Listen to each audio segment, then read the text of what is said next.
I tell that to people I work with. It really doesn't matter how small or big you are. Like there's big channels who struggle with that and their retention rate is super low versus like small ones that it literally is just a matter of consistency for them. If I knew then what I know now, like I'd be doing what I'm doing now back then and be a lot happier doing it. You know, so many entrepreneurs are so eager to spend money on improving their craft. Like if you're a photographer, you're so willing to go buy a $7,000 camera or a $2,000 light or this amazing new like whatever. But at the end of the day, you still can't acquire clients. Tell me about some of the things that worked for you when you were building up your YouTube channel. Shorts. And then like hyper analyzing each of the videos. So my retention on shorts is a little over 100%, which is crazy. I really want to focus on YouTube. I want to grow that and I want to show that you could do it from anywhere. If Mr. Beast is doing it out in North Carolina and you have creators everywhere building these brands, having revenue come in that is on a really, really good level, then why can't I do it?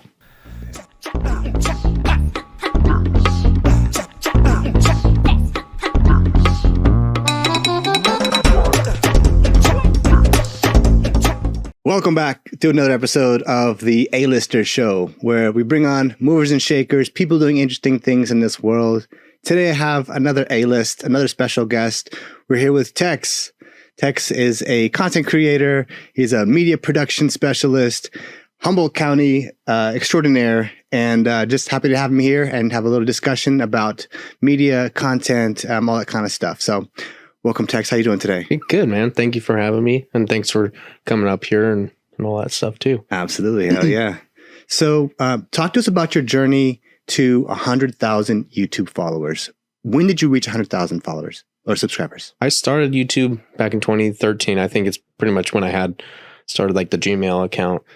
And then I started going really, really hard this past year in January of 2023.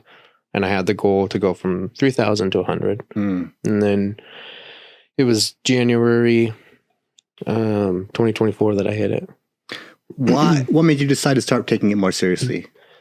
I kind of look at like how some of the like big people in the industry go about it. Like if they make moves towards specific platforms, and that's an indicator to me, like there's a reason why they're doing that. They spend millions of dollars on each of these videos. So like Mr. Beast going longer with his videos and focusing more on YouTube. Now, TikTok and Instagram is super important to do that as well. You want to grow your brand everywhere, but YouTube to me is like the end all be all. Like I won't move to LA. I don't want to do the whole like struggling actor thing. $200 a day. Like you get paid a lot more for what you put in for social media when you do hit that point. So I was like, let's just build it here. Did it with shorts, going a lot more long form now. I created another channel that I plan on growing pretty big as well. It's going to be really, really long form. So my Simply Tex channel will be a lot of like cosplay stuff. I'll do long form there, but it'll be a lot. There'll be story behind it. And then the other one, I kind of want to do like, short documentaries on marketing, like Coca-Cola, Pepsi, Walt Disney, things like that go pretty in depth on those subjects. And I want to grow that channel that way too. Nice. Well, what motivated you to get into it? Like what, you're going hard on social media. Like why? I like entertaining. Yeah. Yeah. When I grew up, I did a lot of plays. I was drama club president in high school. People didn't know that because I was like a football player and a quarterback. And when I stopped doing football, I left college, left HSU, went down to San Diego and was working between there and LA. Oh, really? I got pretty big, kind of to the size that I am now, a lot less healthier then though. And I was a little depressed. One of my best friends had died back in 2020. His name's Rex. And that kind of made me think about life and what I wanted to do. And I was like, I'm not happy right now. What does that look like for me? And what do I want to do? Like it was during a time where I lost a lot of friends that I've reconnected to now. But back when I'd first gotten into that entrepreneur thing, like I really kind of like, I was like that typical kind of douche around it. Like there's entrepreneurs who are real movers and shakers, and there's some that are chasing shiny objects. And wouldn't say it wasn't moving and shaking, but like I was definitely a lot of talk on it. I got involved with like Ty Lopez and got to go down to his house. One of his top 30 students. Are you in one of his programs? No, I was going to be teaching in his SMA program, and then he had his second dinner. So he had his first 15, his second 15. I was in that second 15. Met a few cool people. Scott Hilsey, Renee Lacade. They're both, big millionaires, but I don't know. It just like, it really wasn't that like fulfilling for me, and I moved back up to Humboldt, and COVID hit. And then I ended up staying with my parents most of the time and started TikTok. Started doing that. Well, backtrack. Rex had passed, went through that whole kind of like internal thinking thing, and decided I wanted to do entertainment. Met up with a woman named Laura, who I had auditioned for a TEDx talk back in 2017 too. She's a casting director, so I asked her advice on like how to get into the industry. She gave it to me. And then 2 weeks later, I was doing background on a movie up here. And I was like, this is what I want to do. This is it. So made the goal of losing a whole bunch of weight. Was working for my friend at the time, his landscaping company. And he helped me lose a lot of weight because that shit was hard. Definitely. And then I had the plan of moving down to LA in January of 2021. Started TikTok December 31st, 2020. Videos blew up with my dad, and then we started doing that together. And then the rest is history. Yeah. How did you get mixed up with Ty Lopez? So he's a social media marketing agency guy. He's got big into, marketing and sales. So how did you get into that? I didn't realize you were that side of it. Yeah. So I'm like, he's used me in marketing material before. And I was a junior in high school. I saw, and I was thinking about this during practice, like him in his car with his garage, him in his garage with all his cars and stuff. He's in LA or San Diego? Now he's in Virginia now, but he was in Beverly Hills. This place costs like $70,000 like a month. Yeah, the guys. Ty Lopez is on a different level. He's a huge entrepreneur. People that don't know him, definitely check him out. Yeah, he was one of those people who like thought ahead with YouTube and whatnot, and was one of like the early adopters on there. And he bought and converted like Dress Barn into like online shopping. He owns Radio Shack, things like that. And so when they all closed down the stores and went fully online, like he's a huge investor into all those companies now. But a lot of his like early wealth came in from financial advising. He had a whole bunch of nightclubs in West Hollywood. And then he's just all over the place. Yeah, and that was like 2005, and then he didn't hit YouTube until like 2013. And then real big in 2015 with those videos. So he had just spent millions of dollars. And I remember when I first got into business, because I went to HSU for business administration, I was like, that's who I want to be. And I remember reaching out because I had watched all his YouTube videos, and I was like, hey, I'm in your course, yada, yada, yada. And they found out that I didn't actually buy the course. So I was confused. I thought you said you didn't buy his course. Yeah, so you didn't. I didn't. Hey, So he kind of like, they didn't talk to me much after that. But then I had started a marketing agency called Inertial Media. And I had a few, like 3 other partners. One's a friend now. His name's Ray. Isaac Sarati. And then this guy, Alex, who was a website builder. Well, our first client, literally the first person that we door knocked, was a lawyer who was trying to sue us after that because the website was shit. The video footage that he got wasn't there. Isaac took off to Austin, Texas, and it was kind of like left on me. And there was a big moment there where I was like, okay, well, I'm either going to quit this or I'll learn from it. opportunity now because like now it's all mine. All like, there wasn't much to be mine in the first place, but I can grow from that. And I learned about like partnerships and stuff like that, being careful with that. And he didn't sue. I was also like, going into sophomore year of college during that time. So I was taking 18 units as a quarterback. So you're always working out hella early. And at HSU, you were doing, you were playing football? Mm-hmm. Okay. Yeah. And so I was just like, okay, I'm going to keep on going with it. Well, I grew up pretty quickly. Started working with more businesses. And then I remember hitting up Ty and saying like, hey, like he was trying to do this thing with like his top students, and I'd like bootlegged his program. So I was like, I was going to learn that material no matter what. I didn't really like get much value out of it. He has people that he'll bring on teach the courses, but I had to show them my bank account, pay stubs and stuff like that, and then for what? For marketing. What do you mean to show that you have an agency and that you're at a certain level? Yeah, is it only at certain level people into that? Exactly. So after you like made 6 figures doing marketing, then you were able to like, they would gauge that and compare that with all the other students. So with website design, learn how to do that. I hate web design, but I always found myself kind of doing that for clients. Advertising, but a lot in advertising. I believe in that more than content creation, depending on the style of business. And so I started succeeding in that. Went down to San Diego and was between there and LA, helped open up a taco shop in downtown called the Don TJ Tacos. Okay. It was right on Market Street, right next to Gaslamp. Okay.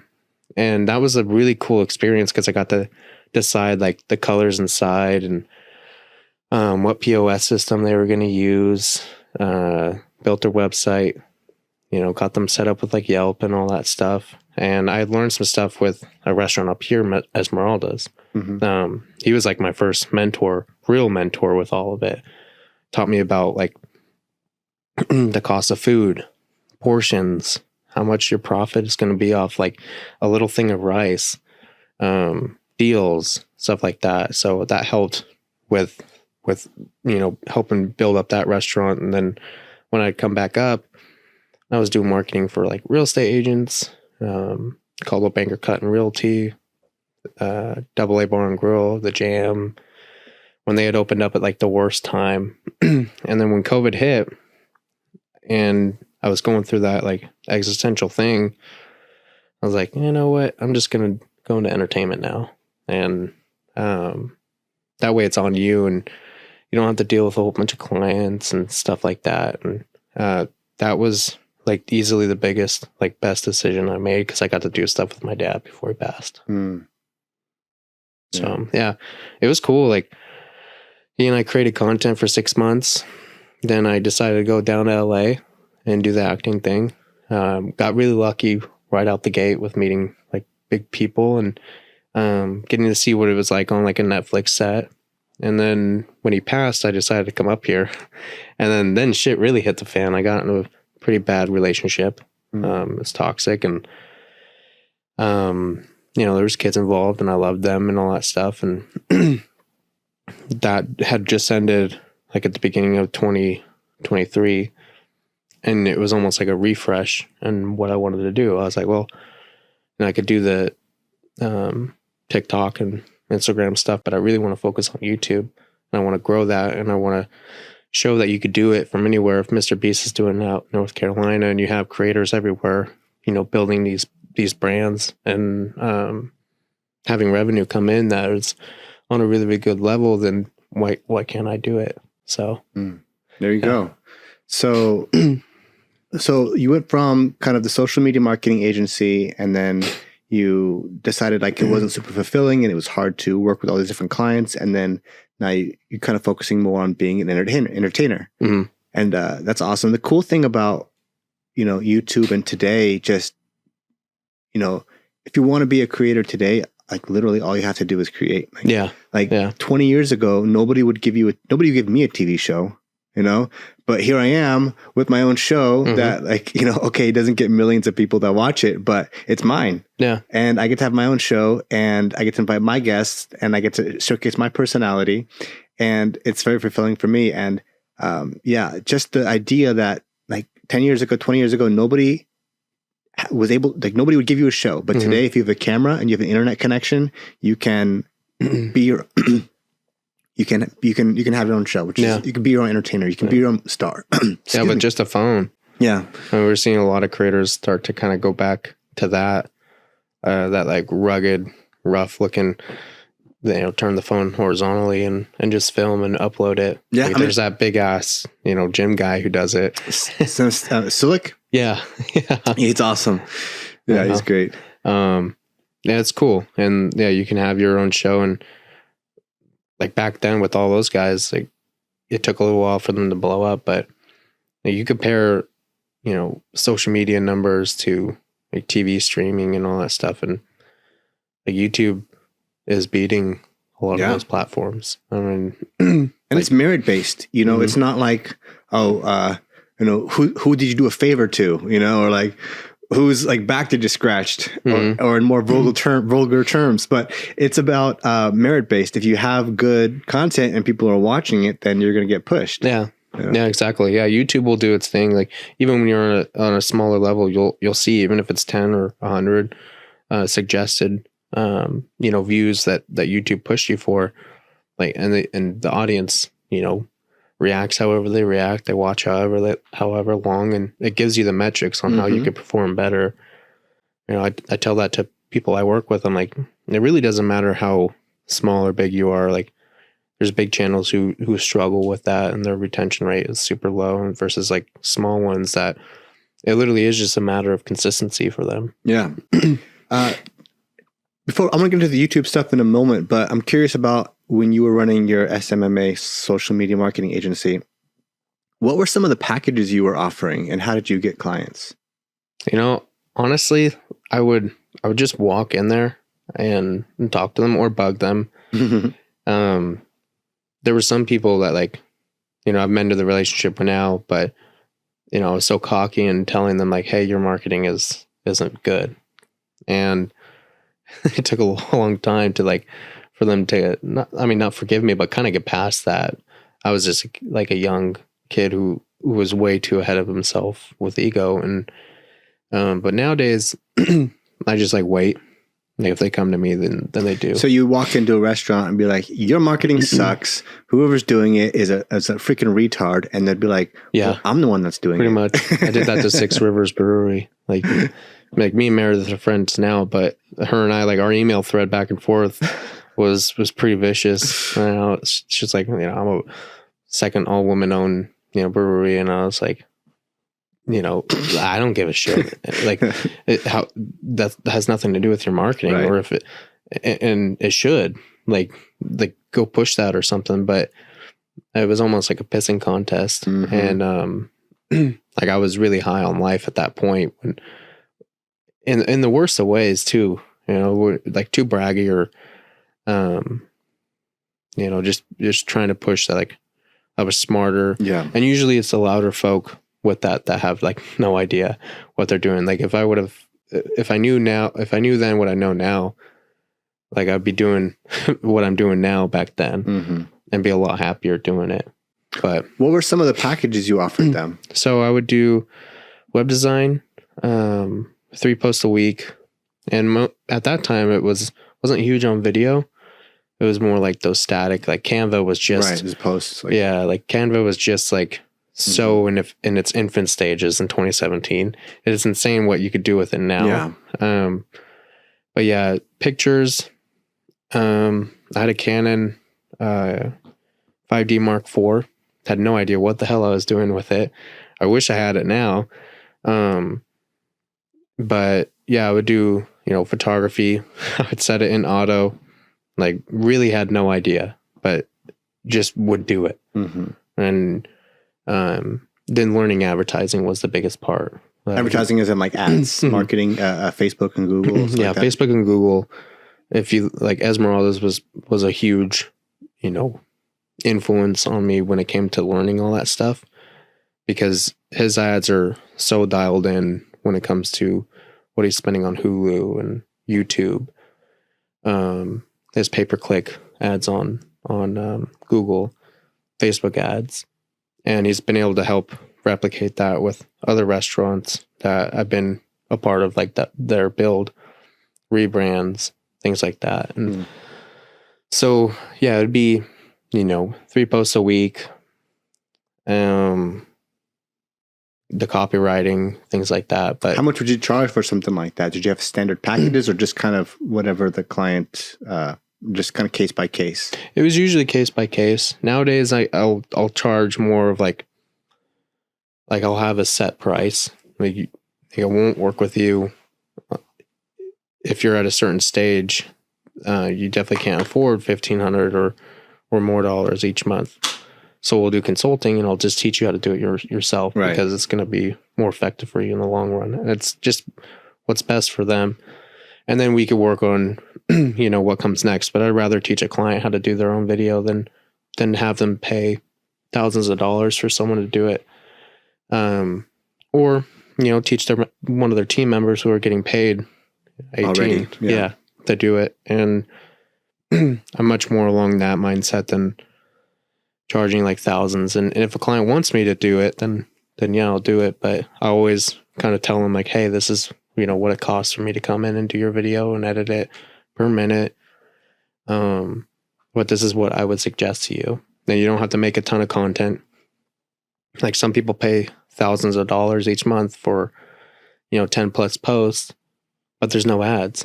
Mm-hmm. So what was the point? Like if you're not building your audience and you're not advertising it to who you want to see it, because if someone clicks on your page, the odds of them seeing it in the first, like after that, is super, super low. So like I'm a huge proponent on advertising. Yeah. Even if it's just creating 2 posts a month and advertising the hell out of that, seeing how the engagement rates are, seeing what the cost per click is, go off those metrics. And if they're good, then I'm like, okay, you spend more money on that and then refresh it when it starts to die or restart a new ad. Yeah. So I'm pretty big on Facebook ads and marketing and sales and stuff. So I used to do the ad agency retainer model where I charge $1,500 a month and I would just run your ads for you. The problem is that one, for a lot of businesses, it was cost prohibitive because you're just getting started in your business. You're just testing an idea. You aren't at that stage where you have that kind of return on investment yet, or, so whatever reason, it's cost prohibitive. And the other thing is that even if, you can afford it, it's going to just cut into your ROI. Like, let's say you're spending $1,500 a month on ads, $1,500 a month on my retainer, whatever your ROI would have been, now it's going to be cut in half, 50%. So by learning how to do it yourself, you can literally double your return on ad spend. So I used to do that model. I charge people $1,500 a month, but now what I'm doing is I have a new offer. It's called my gold program. I have a couple offers, but it's called my gold program. Basically, what it is it's a bolt-on lead gen system. So we set up the ads for you. We do your copy, we make your video, we do everything for you, and then we set up the automation, the text messages, the long-term nurtures, the reputation management, like the 6-month reminders, whatever your business needs as far as automations and communications, we set it all up for you. And then we, like the pipelines, everything, then we just show you how to run it. So every month, typically if you work with an ad agency, they're going to do 30 minutes of optimization per month, whatever, and then say it's it. Like it's pretty much 90% of the work is done up front, but they charge you the same amount every single month. And so that's why it's also not advantageous to the business owner. So now what I do is I just set it up for them, show you how to run it. You own the program. It's yours. You have everything. And you're no longer like leasing it. And also the benefit is that if you're a lifetime entrepreneur, you're going to be able to take that and then apply it to any of your other businesses. And so it's a lifelong skill that's going to continue to pay dividends. So many entrepreneurs are so eager to spend money on improving their craft. Like if you're a photographer, you're so willing to go buy a $7,000 camera or a $2,000 light or this amazing new, like whatever. But at the end of the day, you still can't acquire clients. So, I have this program, I depending on the business size, I'll charge you $5,000 or $10,000 for it, split up into payments. But then after you pay it off, it's yours. You own the whole system. And that's my new offer that I'm working with. That's cool. Yeah. Yeah. No, that's a lot more advantageous for a client too. Yeah. Unless they're just like, fuck it, I have millions of dollars to spend, which I'm sure you've come across people who they have $100,000 each year to spend versus, a small mom and pop shop that is some businesses literally just want you to run it. That's fine. We can do that too. But yeah. No, that's cool. I like that offer. Yeah. Because you never want someone to have like buyer's remorse. Yeah. And a lot of the time, if they're not seeing leads come in, it's on the marketing agency want to not be like, hey, we just should have been doing more ads. You're not at the stage yet to afford, someone to be managing your content at such a high level when, you're not like, you simply can't afford it. Mm-hmm. And that's the case for a lot of different businesses. Yeah. So having a program like that, that's smart. Yeah. It also puts the owning of the results on the client. Mm-hmm. Whereas typically I would have to own the results of as an ad agency. The problem with owning the results as an ad agency is there's like, the way I explained it is there's 4 main pillars of business. You have your marketing and lead generation, you have your offer, you have sales, and you have the process. Mm-hmm. And if any one of those are weak, you can't support your business. Oh, totally. Yeah, if your customer service is shit. Exactly. Or how you manage a client. Like, I was actually talking with a real fancy club up here one time. And fancy club up here. Mm-hmm. Fancy. Just kidding. Yeah, Eli knows what I'm talking about. But we were chit-chatting and there wasn't a form on the website for like membership.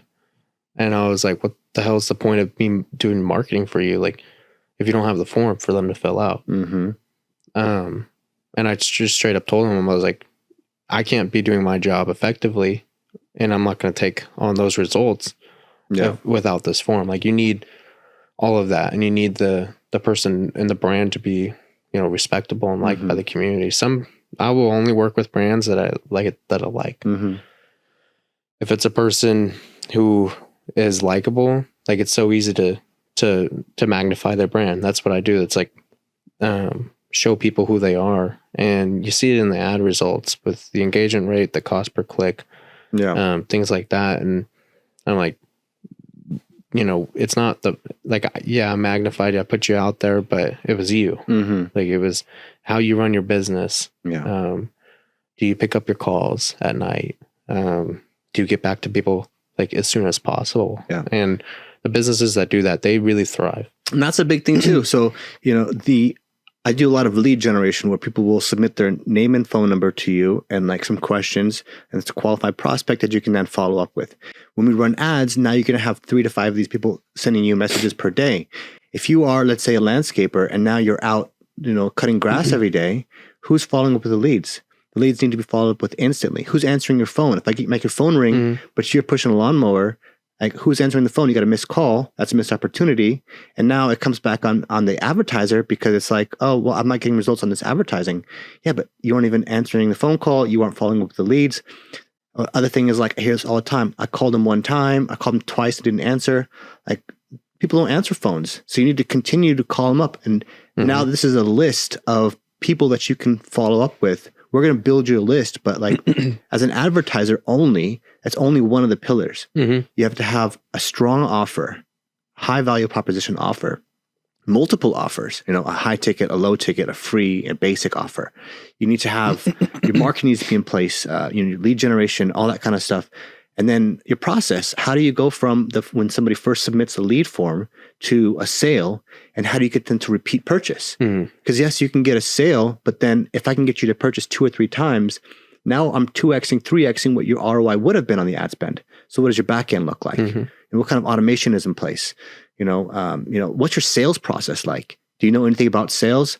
Sometimes I can go into a business and I can teach them 1 or 2 things. It's going to take their conversion rate from 40% to 45%. That small change means tens of thousands of dollars per year.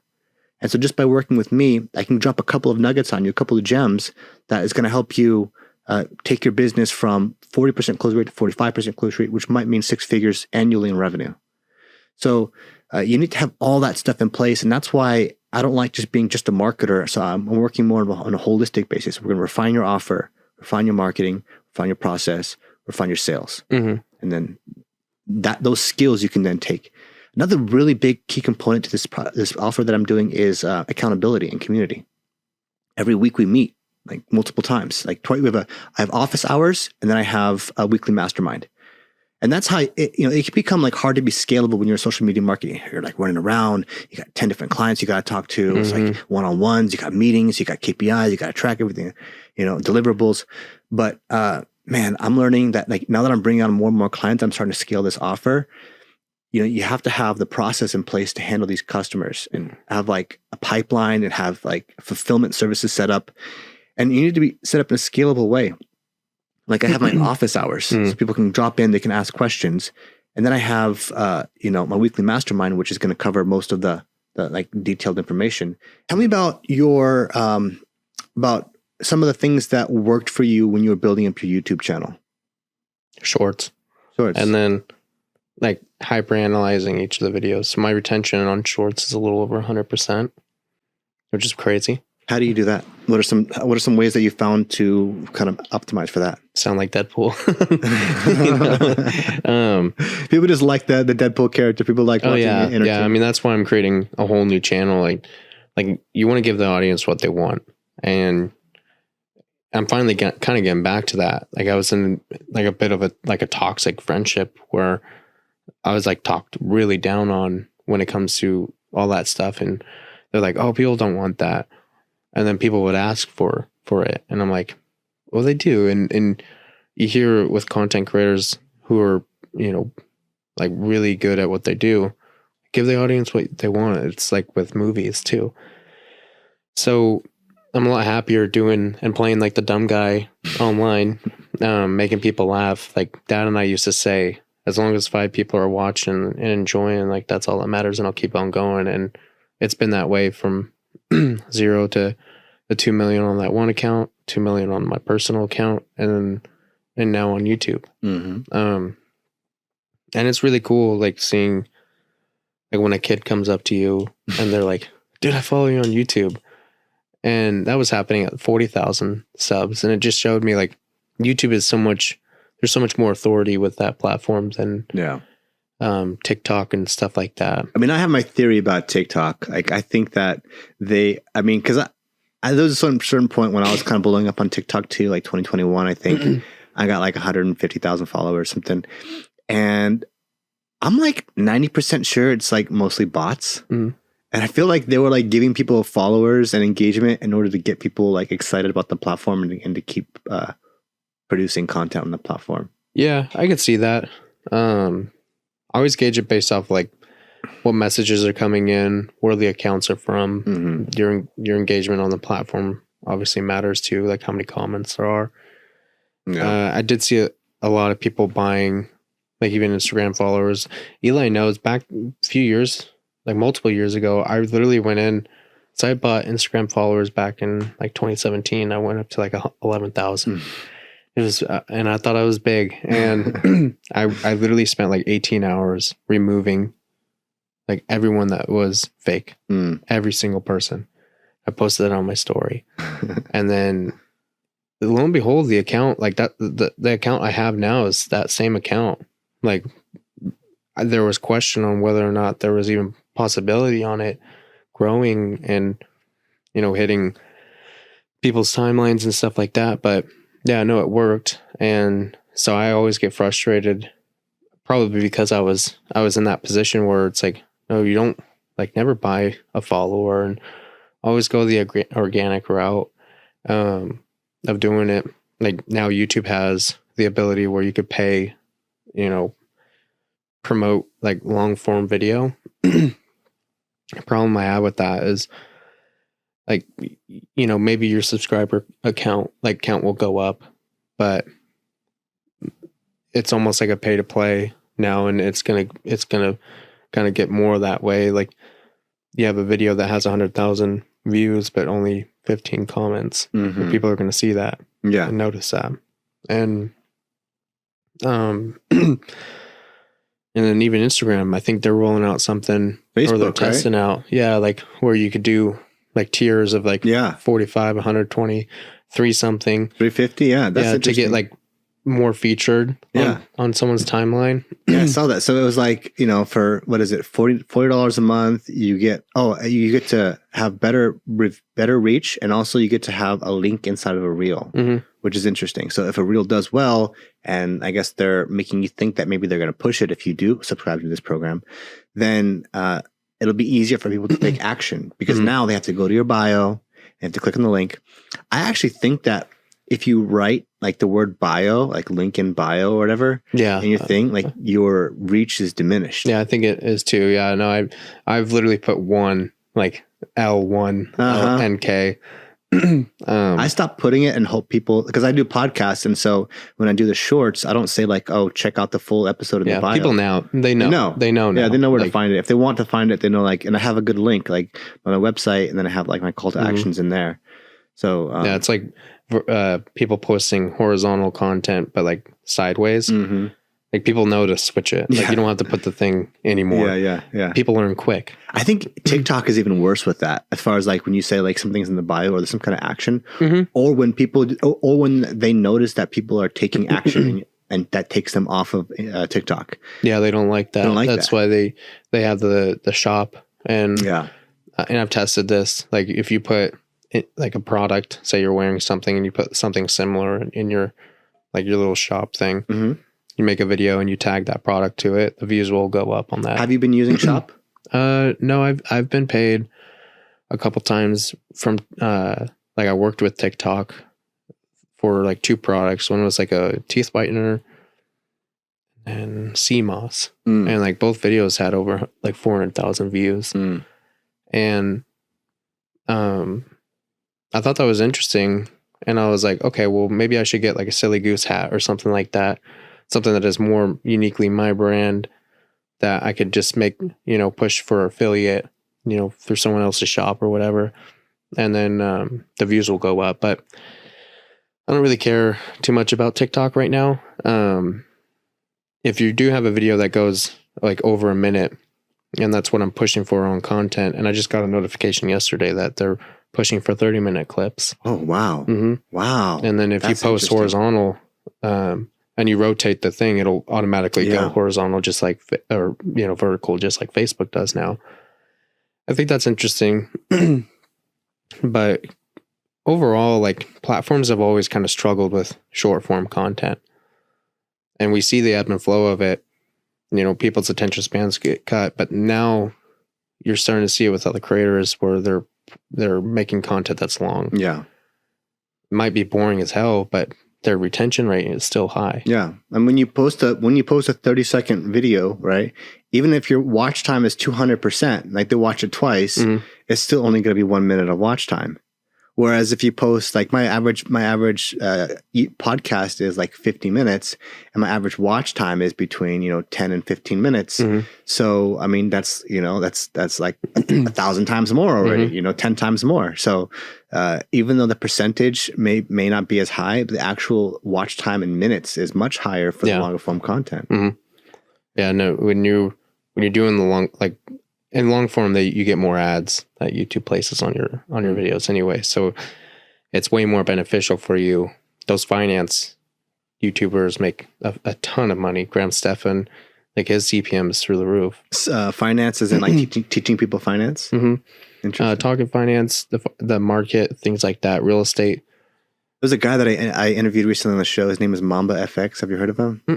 Anyway, maybe if I saw a face, probably. He's pretty wild. He he's only got like 40 videos on his channel, but he's got like millions of subscribers, and he just goes on there and like trades and like shows people. And I think it's wild. Yeah, it's cool. People are always interested in like how to make money, I guess. Yeah. Like I met with a mortgage loan officer yesterday, and I was like, dude, I give you 6 months to hit 1,000 subs, and you'll start to get in rhythm.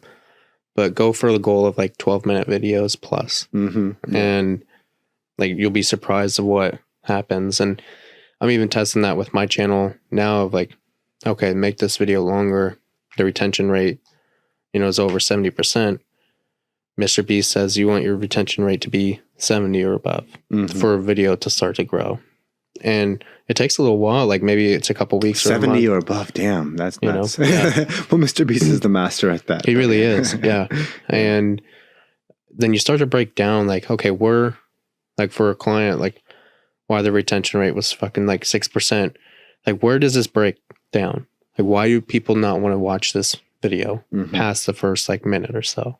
Yeah, that's such a, I mean, that's so much value. I mean, I couldn't offer that to clients. First of all, because I'm not an expert at it. But if I were, I mean, if I were to like sit and analyze somebody's videos and like every single video, I mean, that's like extremely valuable. Yeah, no, and that's like I couldn't charge enough for that. Basically, even if I could do it, like that amount of attention and that amount of expertise, like you can't outsource that. You know, you need to have an expert at that. Yeah, so that's an interesting service to offer, but it'd be really hard to charge for that. Yeah, you'd have to do like, it's like some consultants charge insane amounts of money, but once you start having clients, and I think really honestly doing it on your own channel and having it's like with you in the business, like you have the proof in the pudding there. I know short form. I have the proof in the pudding for like a few thousand videos where multiple dozens have gone into the millions. Both with my dad, both without Deadpool, you know, with just me talking. And now on the long form content, now it's just like it's almost starting over again because it is a different beast. But I'm kind of going about it as if I'm like each minute is a separate video for me. That's how I am thinking of it. Like I know how to do a minute, I know how to do 2. Now let's have that same approach for a 12 to 20 minute, you know, clip. The same amount of time is going to be put in per minute on that.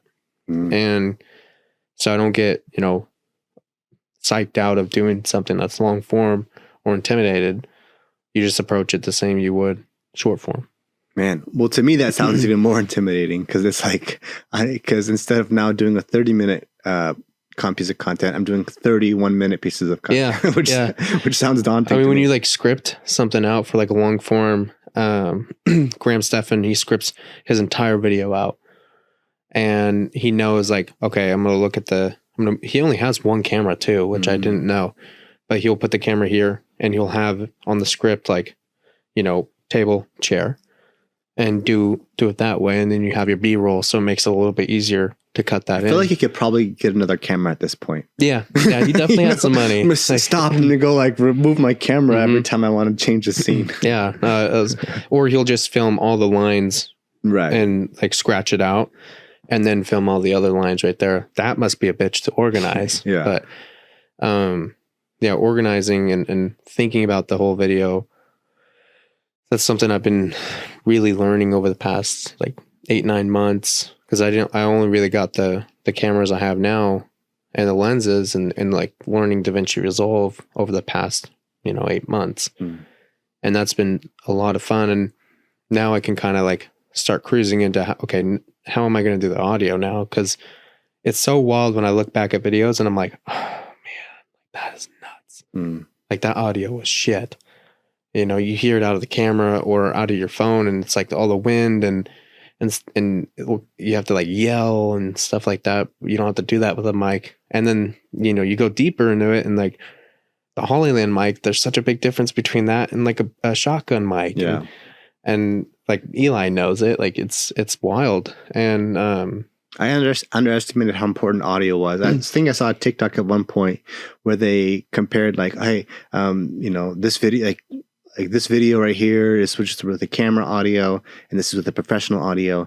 And just people are more likely to, you think that people are going to watch your videos because they look nice, but if they don't sound nice, they're going to scroll away also. I mean, obviously, like you have to have it to where it attacks all of your senses. Yeah. And obviously, you know, so hearing is a big part of that sound. Yeah, it's huge. Yeah. It's like 70% of the video. It is, yeah. So do you have any mentors? Like, who are you learning things from? Right now, like I've been really getting into photography.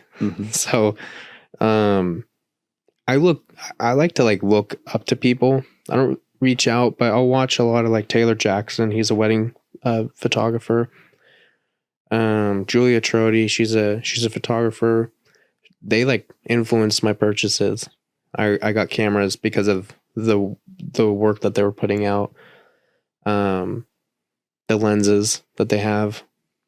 I've been liking, even like a previous friend of mine, he has a whole like rig and all that stuff, and he like just watching him influenced a lot of that stuff. But I wouldn't say I have any like formal mentors, just informal of like watching them, looking up to them, seeing how they like they're behind the scenes. Even if they don't post like what they're doing, you can kind of understand like, okay, this is how he sets up his lights and all that stuff. CKC Image is a big guy I follow up here with photography.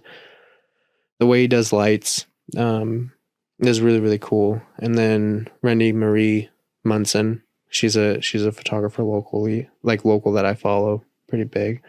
And I learned stuff. Yeah, a lot of YouTube clips. Yeah. Sometimes I'll reach out to people. Do they ever respond? Yeah, pretty much all the time. Like I think I'm lucky at this point now. How do you reach out to them? YouTube, Instagram, email? Instagram or TikTok. Mm-hmm. TikTok's hard to reach out to people because I feel like the messages get filtered really easy. Instagram does it too, but yeah, I feel like Instagram does a little bit better job of, at least like letting you send one message like that will get seen by creator. Yeah. I was watching American Idol the other night and I followed one of the guys and I reached out to him and like immediately responded, followed back. And I was like, That's awesome. Dude, this guy's like fucking Chris Stapleton. like it's nuts. Jelly Roll. Like people, it's random, but also it's usually like genuine thoughts and reaching out to them. Like I rarely reach out to someone to ask for something because I know how busy it is for me. And a lot of my influencer buddies, they're like way bigger than I am, and they put out so much content. I can't do that, so I try not to bother them. I'll wait till they call me or something. Yeah, I have a couple of friends that I've heard that do this thing. Well, one person said it out loud, and then some other people said that they also do it, where they will have somebody in like Instagram and their messages, and they use their DM as like a to-do list or like notes or something, or like they write their grocery list in there. They just write random stuff in there. Oh yeah. Have you ever heard of that? No, it's funny. Yeah, they'll like just like have that be like their notes file, like milk, eggs, bread, cheese. Like pick up my kids at 2 p.m. Like random stuff. I thought it was kind of funny that this one person said it, and other people ended up doing it too. Interesting. So what's next for you? What are your goals for? Do you have goals? Do you have goals, specific goals, and then for like the end of the year, like a plan? Right now, physically, I have some goals physically. I want to get down to like 230 pounds. What are you doing for that? I cut out all my yerba mates. Okay. For the past 3 years, like without fail, 2 every single day, and then Jitterbean. As much as I love them, like I've had a white rabbit like every single day for the past couple of years. Okay. That's a lot. Yeah. That's a lot of sugar. And it's like 30 grams, 40 grams of sugar. It's like, a meal's worth of carbs. Oh yeah. And then you have the yerbas on top of that. So you got so much caffeine and you have so much sugar. Eating bad, like Jack in the Box, stuff like that. And last time I lost a whole bunch of weight, like mind you, I went from being a college athlete to leaving that, still eating like an athlete, but not working out like one. That's the big thing. I get that sometimes too. Like, because when I'm like, I do fighting and stuff, and when I'm like in the middle of a camp, like I can't eat enough. Like I'm eating everything, but still I'm like sub 10% body fat, like 7%, and I'm eating everything, like hamburgers, ice cream, like soda, like everything. And like because if you're working out twice a day, you just can't. Like you can't keep up. But then it's like, okay, camp's over, fight's over. Now it's like my appetite's still there, and I'm not working out twice a day, and all of a sudden it's like creeping up. Pibby, what's that? The Scottish kid? Oh, Pibley or Patty Bimblett. Yeah, Pimblet, bro, that guy's nuts. But That's he gets nuts. pretty big. Yeah, there's no reason. But here's the thing: is like, I think there's something physiological that happens too when you are dieting super hard, especially the way that like weight class athletes have to. When you have that, like, especially if you come from like a wrestling background where it's like kind of like a habit to where you go from like feast or famine, literally, and you as soon as I weighed in, like something happens like physically and chemically in my body where it's like, yo, this motherfucker might starve me again. Let's just like keep eating. Yeah. We need this fat because this guy's going to starve us again. And we need to make sure that we are prepared. Dude, for real. You know? And then and then it's like, okay, let me just let myself go for a couple of days. And I'll set a couple of days from a couple of weeks. And it's like the habits are hard to break. Then you're in a happy relationship and chick just. Yeah. And then it all spirals. Yeah. When you look good, you feel good. You know, and I love martial arts too. I mean, you know, I'm not a very like ripped guy. I'm not too big, but you know, I'm off a skinnier frame. But I always like to like, you know, to like joke like, you know, I might not have big arms, but I could choke a motherfucker out. Oh, 100%. Yeah, I wouldn't fuck with you. And that's always fun because it's like I'll go into a gym where I previously, maybe before I did martial arts, I might feel insecure. And all these big guys slam these weights around, and like me with my skinny arms, I'm like gonna walk in here like doing half the weight of everybody. But at the end of the day, I know that like I have my confidence in other things. Yeah. Like, you know, I'm like, you know, these guys probably wouldn't last 2 minutes with me. And that's always fun to like think about. And it's good to have things that kind of build your confidence, like in different ways to kind of fill up the different buckets and baskets too. Yeah. No, you're definitely you're not tiny. Yeah, I'm all right. All right.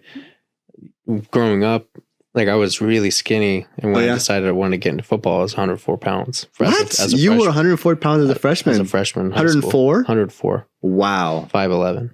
Wow. Skinny. That was just like bones. And the cool thing is like I had my dad, so like I was tough. I got fucked up freshman year when one of like because they put me at corner originally, and that's what I went on to varsity freshman year of high school too. But it was for corner. I wanted to play quarterback. And I remember like a right tackle or a right guard pulled and just like fucking, I flew. Like I like bouncing off the turf and stuff like that. So I had toughness on my side, and I ate so much. Like I would have a whole bag of rice, 2 potatoes, 6 peanut butter jelly sandwiches. 6 peanut butter jelly like every single day, like Pepper Box, like the Arcata like journal program, like they wrote an article about it because I was just eating. And then what's the title of that? Local man eats building. Like, yeah, literally. And like and I would, you know, microwave the potatoes and just eat it raw. No ketchup. I don't know what I was thinking back then.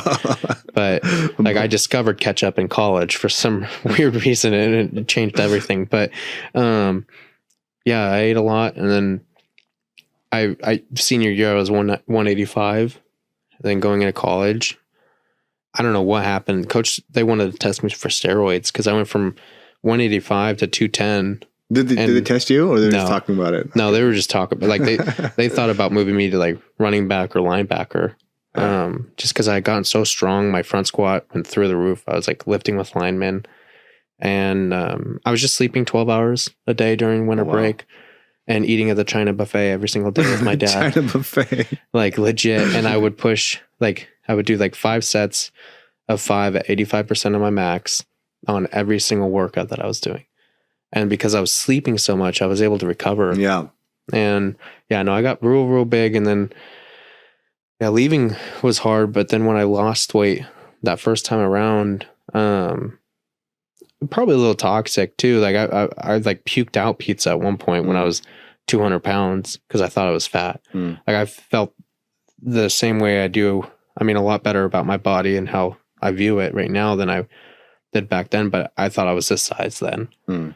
And I think like the need for some actors to lose that much weight or have to look skinny. Like if I'm going to get a role, it's going to be because of my character, like who I am. I don't need, you know, Botox and shit like that. And I think those are the ones that they have a sustainable career in what they do is. So I'll get down to like 230. Are you lifting weights still? Working out? Yeah, I am so sore right now. Like I was curling 40s, and And the next day, like my back, my arms hurt so bad. I was like, what the fuck is this? And my chest hurts pretty good. So that's a good. Are you just doing regular weightlifting right now, or are you doing like any kind of like functional fitness or like CrossFit, or just No, straight, like weightlifting? I walking 4 miles every day. So Every 2 in the day. morning and 2 at night with my girlfriend.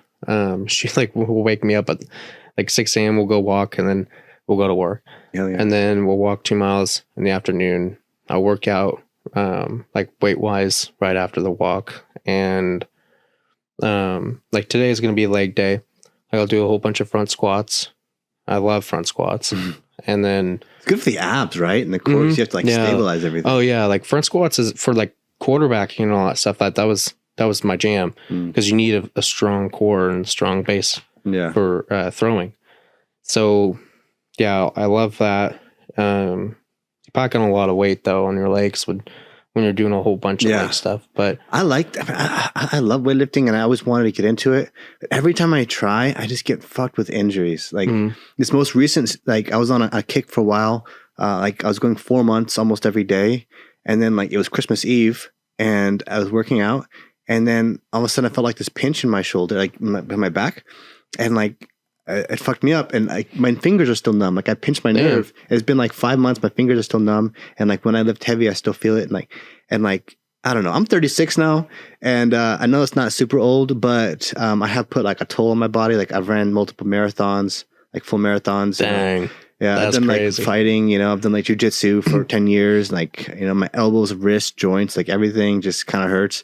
And so I got to be careful. Like I went to I did like a kickboxing recently, like a class a few months ago, and like we're warming up. I got warmed up, and then it was like the first round to kick bag with your partner, and like I went and I kicked, and then I just threw my knee out, and then I was out for like 3 weeks. And I was like, fuck. Yeah, that's wild. It's yeah, hard I get to- tired. No, I'm like, I cannot. And that was the thing. I'll see comments. Like I screenshotted one. That's a weird thing too. Like with social, is you get Some a lot haters. of cool comments. Cool comments, okay.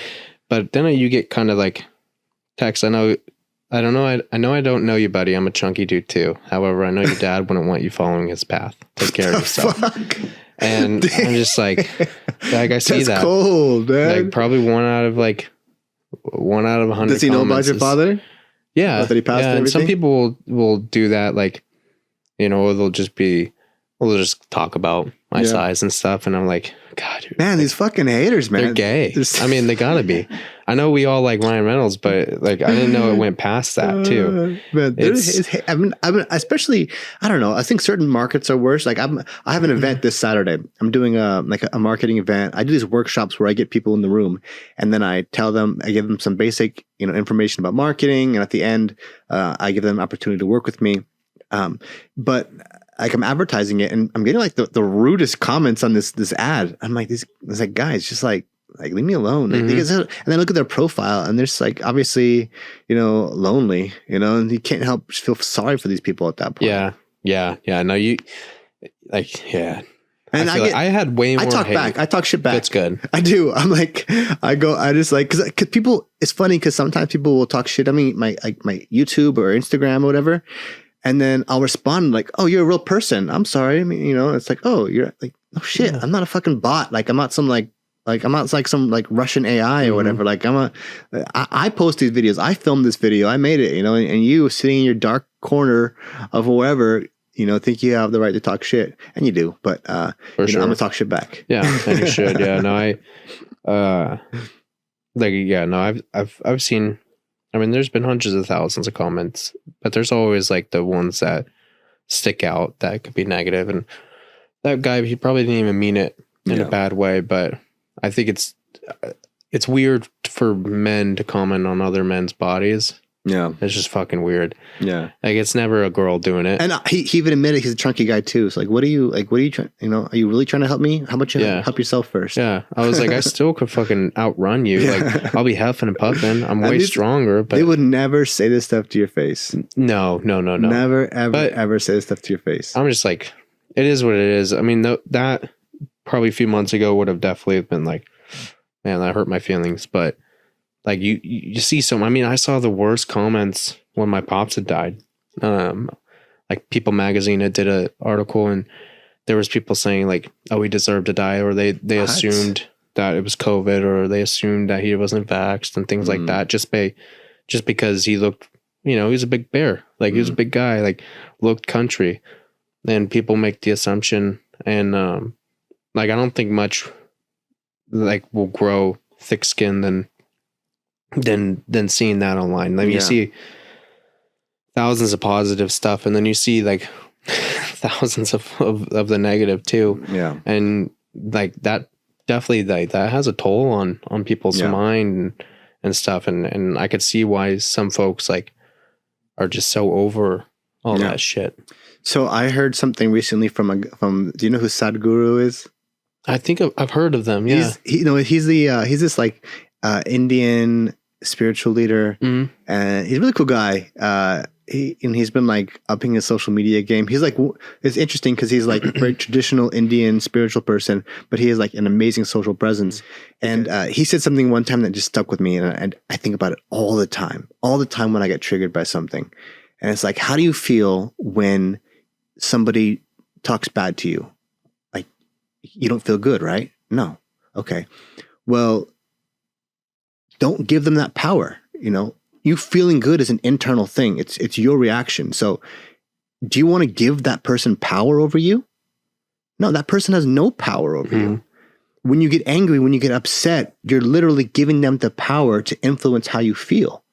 And that affects your entire life. And so I just think to myself, like, this person doesn't have that power over me. They can't. They can say whatever they want, but they cannot make me feel a certain way. Only I can make myself feel a certain way in reaction to something that you said. So you don't have that power over me. You cannot make me feel triggered.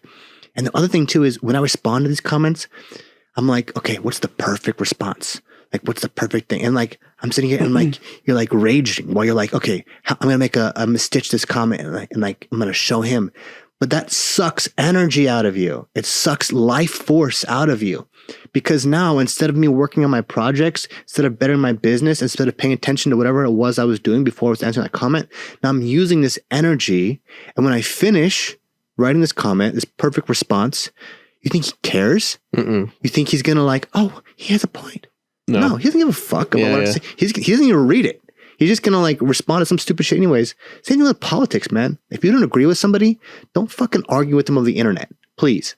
Like you're not going to change anyone's mind. You're not going to, you're not doing the world a favor. Like don't argue with these people because you aren't even living on the same universe. Like you're not going to change anyone's mind because you have a common argument. But it sucks the life force out of you because when you finish that comment or that stitch or whatever it is, you are now exhausted a little bit. Like, oh, I just spent 30 minutes like drafting the perfect response, posting it.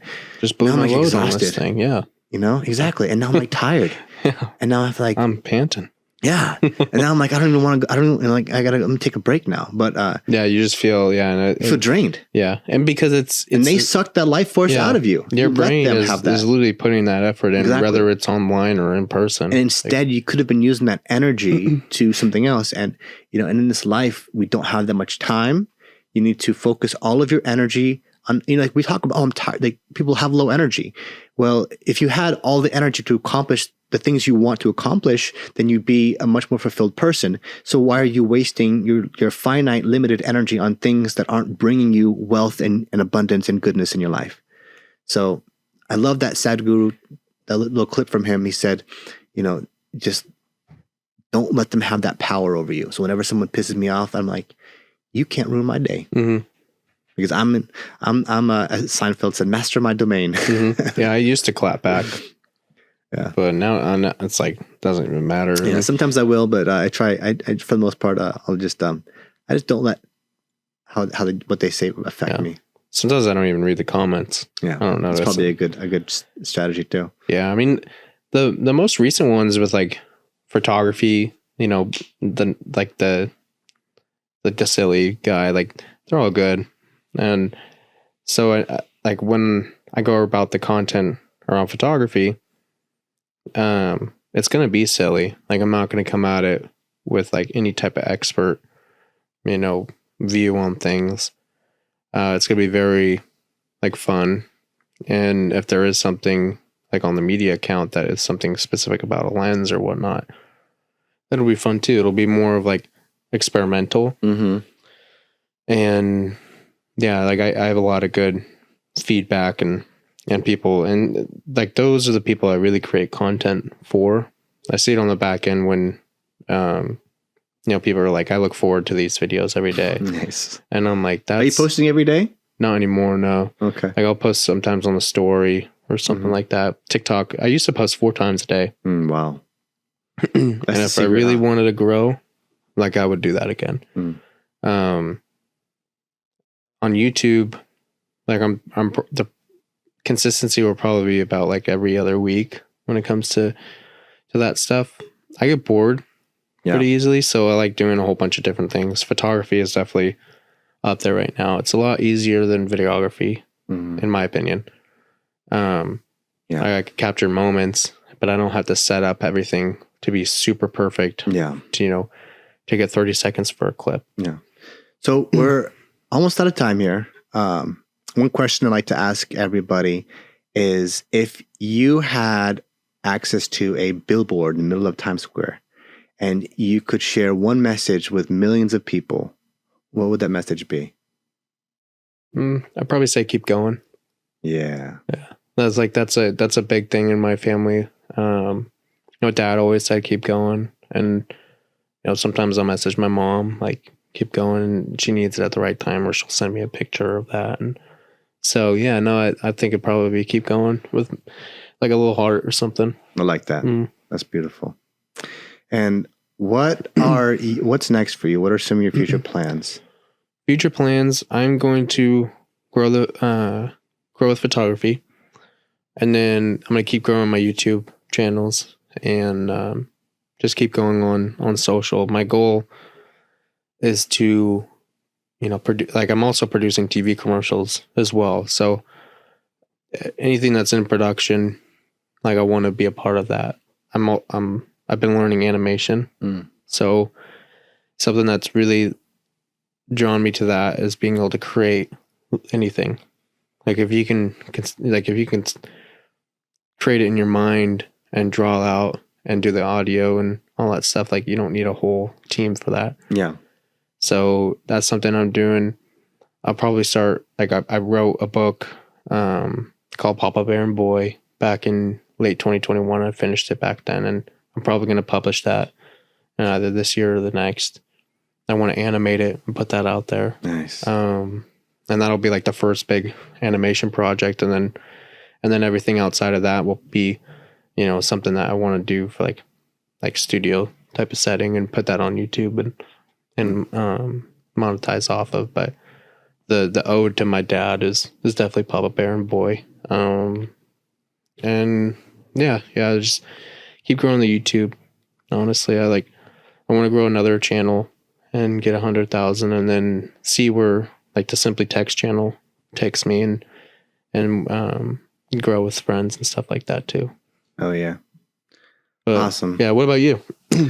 Oh man, I have my short term, as far as like the next 12 months, I'm going to scale the shit out of this marketing agency.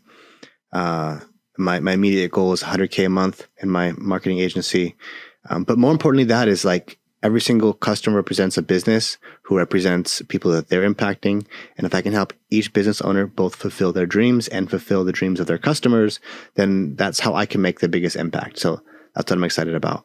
But there's this podcast. I love doing this podcast, that's really kind of like all I can even think about right now is like I'm focusing like solely on that right now. Yeah, the A-List show, that's pretty damn cool. Thanks. Yeah. I'm having fun with it. All right, man. We're just about out of time.